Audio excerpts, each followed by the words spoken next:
Hi everyone, Sam from Manfors Makes and Mike also. So we wanted to hop on and let you know what's been going on here the last couple of days.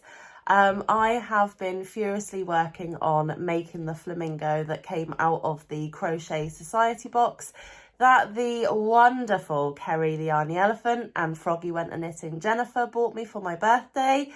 And guess what? He's done! So I thought I'd hop on and show you. Here he is. And he's got some long legs.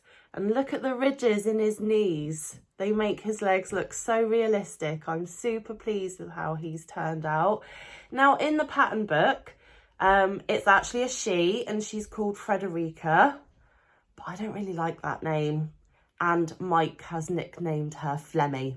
So everybody meet Flemmy the Flamingo. Okay, so a little bit about the box and the contents and how I came about making Flemmy. There was one ball of this colour and one ball of this colour. It did come with the safety eyes. But when I was working up the pattern, I had real issue with the neck. Real issues. So what I did is I would do a few rows that were all the same stitch count, fasten off, rejoin, do the next bit, fasten off, rejoin, do the next bit. And that was the only way that I could get the neck to be how it was supposed to be before I started doing the hump of the body, because the hump of the body sort of goes out from the neck like this. And when I was following the pattern, for whatever reason, the hump was coming out under her beak and obviously was the wrong way around. So that was the only way that I could counteract the neck problem. It also mentioned in the pattern to put weights in her and a wire through her neck. Well, there was no wire and there was no weights that came with the box. And they also gave instructions to embroider the eyes with brown thread. And again, there was no brown thread, just these safety eyes. So I went with the safety eyes because I prefer the safety eyes anyway. So that wasn't an issue. But because there was no wire, what I did is, because her neck should actually be straight up almost, and she should be sort of like sat up proud. But when I did that, her head was so top heavy that her neck was all, you know, floppy flappy, and she wasn't sitting how she was supposed to. So I've actually done a couple of stitches. I mean, she's just going to be for display purposes, so it doesn't matter that you can see the stitches. But I've just put a couple of stitches in the back of her neck and stitched her to her body so that actually she stays looking, you know, pretty much. She's a little bit derpy, a little bit wonky, but you know, she's mine and she's an individual and there's no judgment here if you're a little bit different. So yeah, that's what I did. I stitched her to her body. And then also, because I think this is me user error. There was only, like I said, the two balls in the box.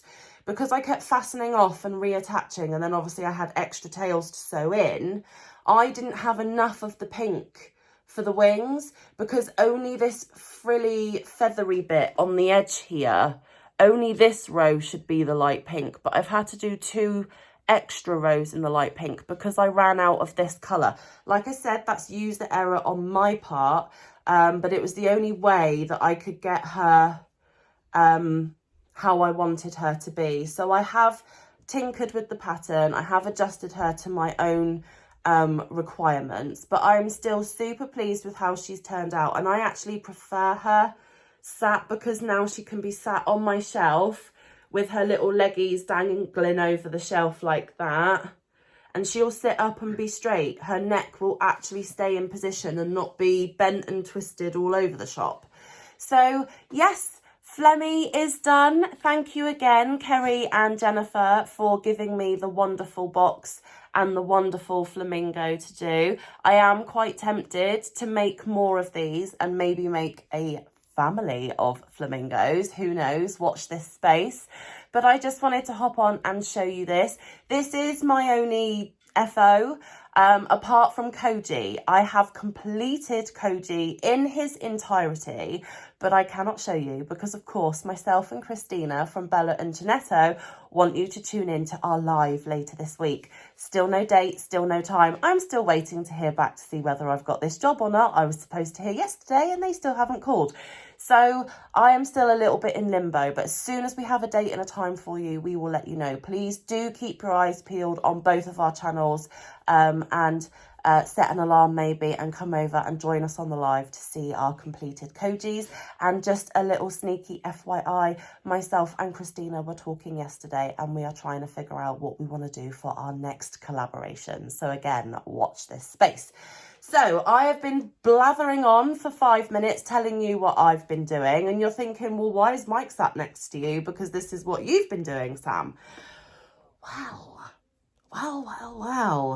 The last couple of days, mainly, was it Sunday? Yes. I think it was Sunday. We were in Zoom with the Zoom ladies, and I was sat working on Flemmy, and Mike wanted to say hi to my Zoom friends. And then he suddenly asked whether he could have some yarn and a hook and whether he could start learning how to crochet. Mike sees me near enough every single day sat on the sofa of an evening when we're watching the telly or watching YouTube videos on our phones, crocheting away, and he knows that it's a massive passion of mine. The yarn, the whole thing, this whole YouTube channel is down to Mike persuading me to do it. So I think he wanted to find out what all the fuss was about. So I am going to pass you over to Mike, and he is going to let you know what he's been up to, what he has managed to achieve, and what are his thoughts on it. So over to you, Mike. Limelight. So, as Sam said, I was doing it on Sunday, and she taught me how to chain, and I managed to chain. So Excuse me. I pushed her to teach me a few more stitches. So I've done this so far. So single stitch. No, single crochet. Single crochet. So single crochet up to about here. And then, what's this one? Single half crochet, I believe. Half double. Half double. Half double crochet. All the way along. So he was working hard and practicing and he did all of that on the Sunday. So he picked up the hook about 3 p.m. Yeah. And then did a little bit while we were in Zoom, and then we went over to my parents for a lovely roast dinner, so he had a bit of a break. And then when we got home and we settled the children down and we were going to sit and watch a bit of telly, he decided to pick it up again and carry on. So in one day, never having picked up a hook before in his life to actually crochet, he has, played around with the hooks before, but not for what they're intended, to actually crochet. He did this in one day, and it was probably, 2 hours? Yeah. 3 hours work maximum? Didn't take long. And he only ever occasionally looked over at me and said, oh, Sam, I think I've messed up, or Sam, remind me what I need to do. He didn't bother me at all, really. He just sat there and squirreled away. And that is what he managed to achieve. And he was super proud of himself. And then yesterday we popped into Zoom again to say hi to the ladies again, see who was around. And what did you request? I don't know, I've started a new one in cotton. So he wanted a thinner yarn because, look, I gave him really thick, super chunky. And I did a bit of landscaping yesterday, and my hands are a bit rough, and it was just shredding. It was pulling all the fuzzies. Shredding, Because it's more like acrylic, every fuzzy was sticking to the roughness in his hands. And as you can see here, look. It was just shredding the yarn. And also, although starting on a chunkier yarn is easier for beginners, because he had already mastered, quite a bit, he wanted to challenge himself and see if he could do it with a thinner yarn and a smaller hook. So I gave him some cotton. Which I have started. I've only done a couple rows, but there it is. There we go. So he did the chain, the foundation row, and the first row all by himself. Didn't need any help, didn't need any reminding on the slip knot or the chain or how to do the stitch. He just grabbed it and cracked on without any help or advice from me.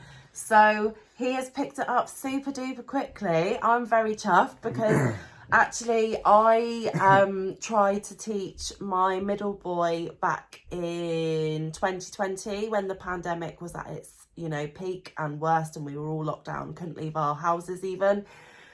And he picked it up, but he was a bit slower to grasp it. And actually Mike picked it up pretty much just like that. Like I said, only a couple of times asking me questions or for a bit of guidance. And then obviously to teach him the next stitch, I needed to kind of demonstrate. But as soon as I had demonstrated a couple, he took the hook back off me and just whipped along again. So there's obviously more stitches that he could learn. There are obviously lots more things that could go on top of what he has already learned. But...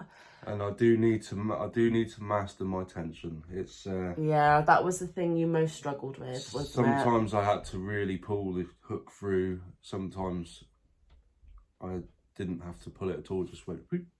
So, and my fingers, they hurt. I mean, to begin with, when Mike was pulling the yarn through the loops and things, and I don't mean this in a disrespectful way, but Mike is used to physical graft and having to pull and tug and be really rough-handed with things.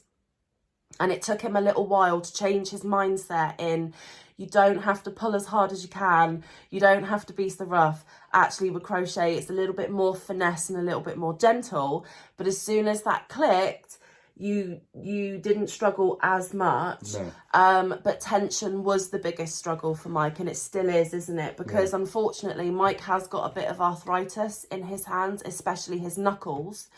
And obviously any of you out there that suffer with arthritis, you know that that is a real obstacle when you are trying to grip something and, have the string, however you wrap it around your fingers to keep tension so that your stitches are all uniform and nice and neat. There aren't any baggy loose ones. There aren't any super tight ones that you can't get the hook in. That is the biggest key, I think, to any fibre art is your tension. And due to the arthritis and Mike being just a bit of a bloke at points, that was the thing he struggled with. I have found, because I started off with... just a plain aluminium hook. That hurt my hand. But this one... a little bit fatter, something more to grip. But I needed a smaller hook for the cotton. And obviously. So that one he is finding easier. It still does hurt his hands. It still does hurt his arthritis. We think that maybe one of the chunkier hooks, like a furls, might be something that would be more suitable for Mike. But we don't have the budget for furls at the moment. So we were speaking to Froggy, Jennifer, in Zoom, and she said, and actually Kay as well, a couple of them had a few ideas. Maybe wrapping loads and loads and loads and loads of tape to give him a thicker handle to grip, or you can get the plastic hook covers and then tape those on. And then Kay came up with the fabulous idea, which I think her husband gave her, the bicycle handlebar grips, because then he's got more traction on the hook as well. So we might look into a few of those options if Mike does want to continue. So I suppose you guys as viewers want to know, is this going to be a hobby of yours? Are you going to be doing it regularly? Are you going to be carrying on? Or are you going to be a fair weather, just pick it up when you want to and can be bothered? I will carry on. Not as often as Sam. I have other passions.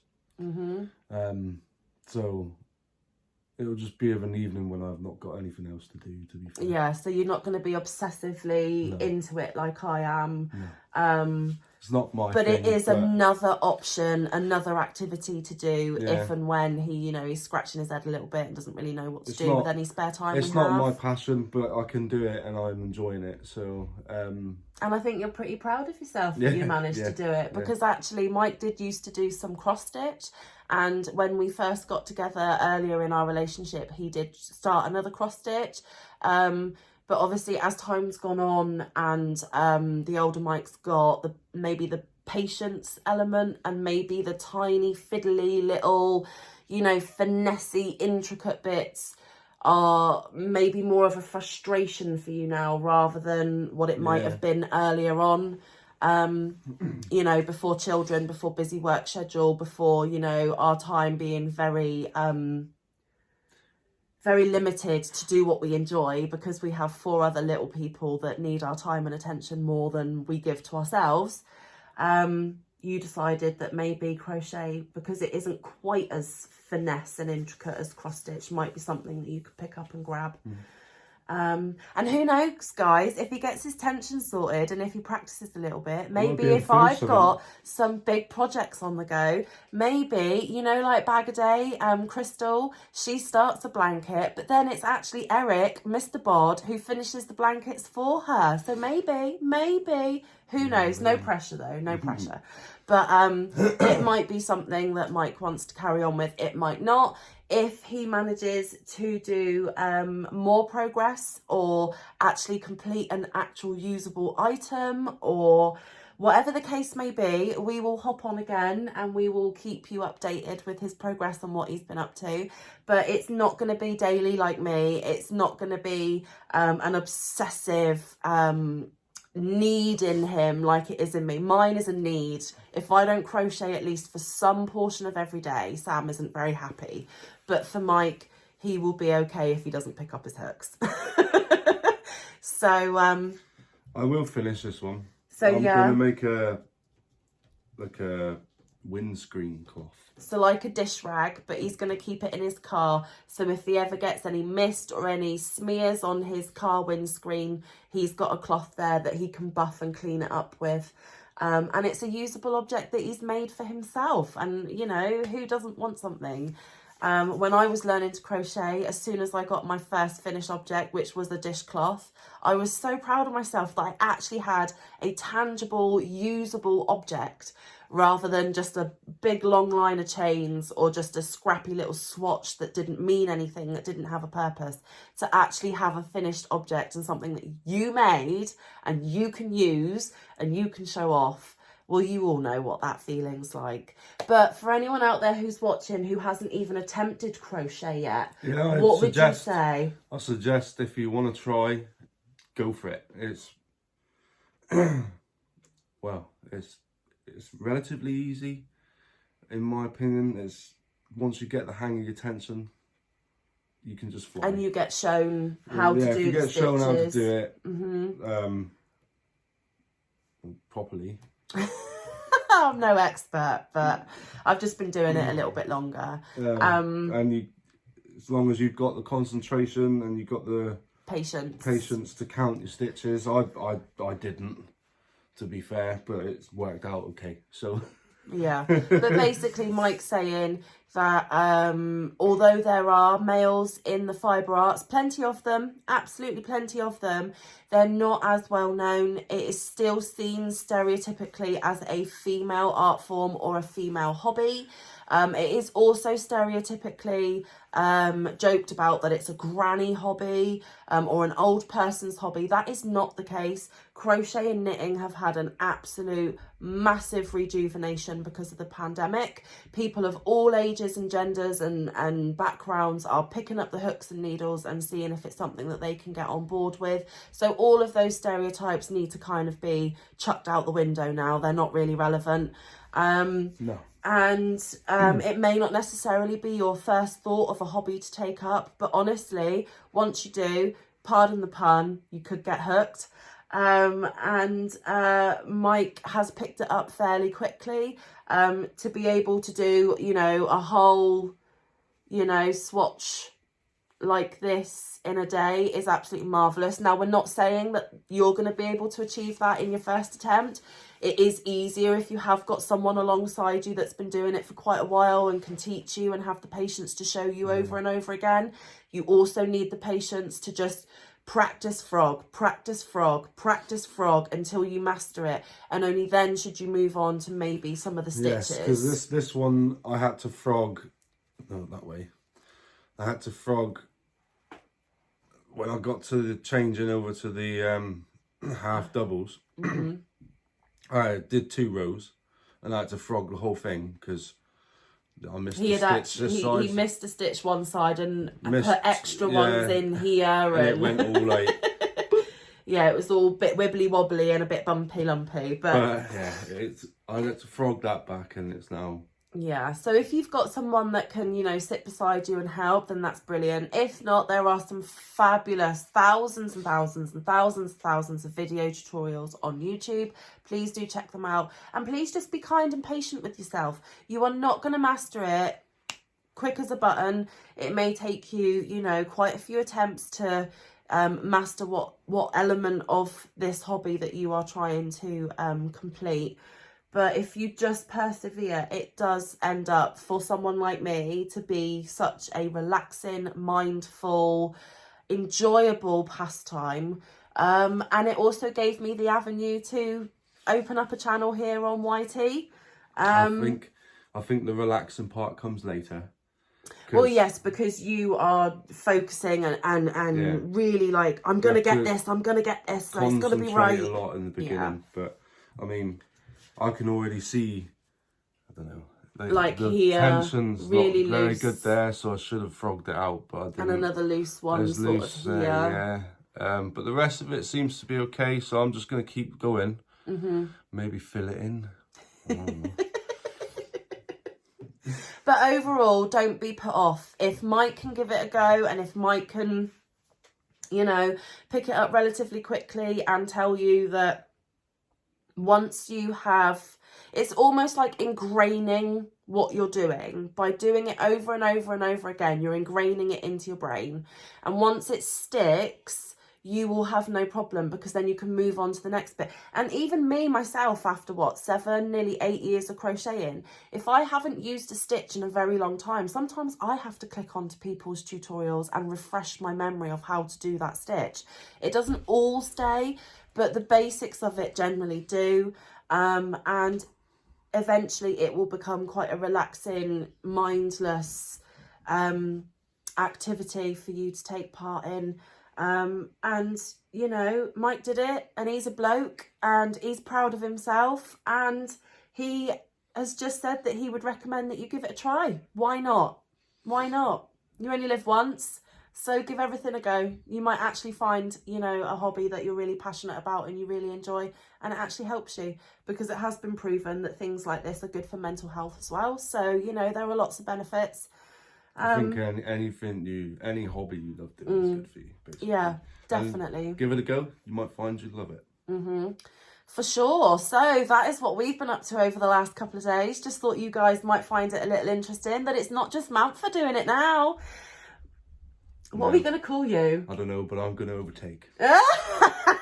Bring it on. I think that sounds like a bit of a challenge, don't you? I'll be using all these cakes. He will not be. He'll be buying his own cakes. Or he'll have to find himself his own fairy godmother and Yarny friends to gift them to him. Anyway, one last look at little Flemmy here. Well, I say little. She is quite big, look. With her big old long legs. But yeah, one last look at Flemmy. I have managed to finish her off. And like I said, I have finished Koji. Please do keep an eye out for mine and Christina's live at the end of this week. We don't know whether it's Friday or Saturday, but that's what we're aiming for. As soon as we have a time and a date, we shall let you know as soon as possible. And from me and Mike, we would like to say, stay safe. Be kind, look after one another, get some good quality time in with your friends and family, and get some good quality crafting time in too. I will definitely see you in the next one, and I will definitely see you in the YouTube streets. Use Zoom, ladies. You'll probably see us popping in and out because Mike does actually have this week off work. Yay, doesn't happen very often. And for everybody else, we will see you soon. I love you loads. Don't forget to like. Oh, yeah. Subscribe. Yeah. Notification bell. Maybe you'll see me soon. Maybe Mike will become, you know, a bit more of a regular occurrence. Who knows? So you'll have to stay tuned to this channel and find out what's going on. But anyway, as I said, be kind to yourself. I love you loads, and I'll see you soon. Bye.